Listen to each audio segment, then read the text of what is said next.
পাঠাওয়ের CEO Fahim Saleh হত্যাকাণ্ডে তার সাবেক সহকারী টাইরেস হাসপিল দোষী সাব্যস্ত হয়েছে। আগামী ১০ সেপ্টেম্বর হাসপিলের সাজা ঘোষণার তারিখ ধার্য করা হয়েছে। এ মামলায় তার ২৫ বছর থেকে যাবজ্জীবন কারাদণ্ড হতে পারে।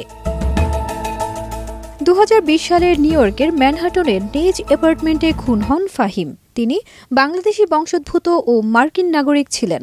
ফাহিম বাংলাদেশের রাইড শেয়ারিং প্রতিষ্ঠান পাঠাওয়ের সহ প্রতিষ্ঠাতা ও তথ্য প্রযুক্তি খাতের উদ্যোক্তা ছিলেন। এছাড়াও নাইজেরিয়া ভিত্তিক স্কুটার স্টার্টআপ গোকাদার প্রধান নির্বাহী ছিলেন। এ ঘটনায় তখন তার ব্যক্তিগত সহকারী হাসপিলকে গ্রেপ্তার করা হয়। টাইরেস হাসপিল জানান, প্রেমিকাকে আকৃষ্ট করার জন্য নানা উপহার কিনতে তিনি ফাহিমের অর্থ চুরি করেছিলেন। এরপর বিষয়টি আড়াল করতে ফাহিমকে হত্যার পর ইলেকট্রিক করাত দিয়ে খণ্ডবিখণ্ড করেন।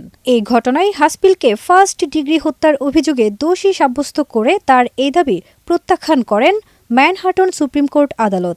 আইনজীবীরা বলছেন, হাসপিল ফাহিমকে ঠান্ডা মাথায় খুন করেন। আদালতে তিনি নিজের অপরাধ স্বীকার করেছেন। অন্যদিকে হাসপিলের আইনজীবীদের দাবি, মানসিকভাবে বিপর্যস্ত হয়ে এ হত্যাকাণ্ড ঘটিয়েছেন হাসপিল। এজন্য তার সাজা কমানোর দাবি জানিয়েছেন আইনজীবীরা। যদিও আইনজীবীদের এ দাবি প্রত্যাখ্যান করেছেন জুরি বোর্ড। ফারজানা নিকিতা, দেশ রূপান্তর।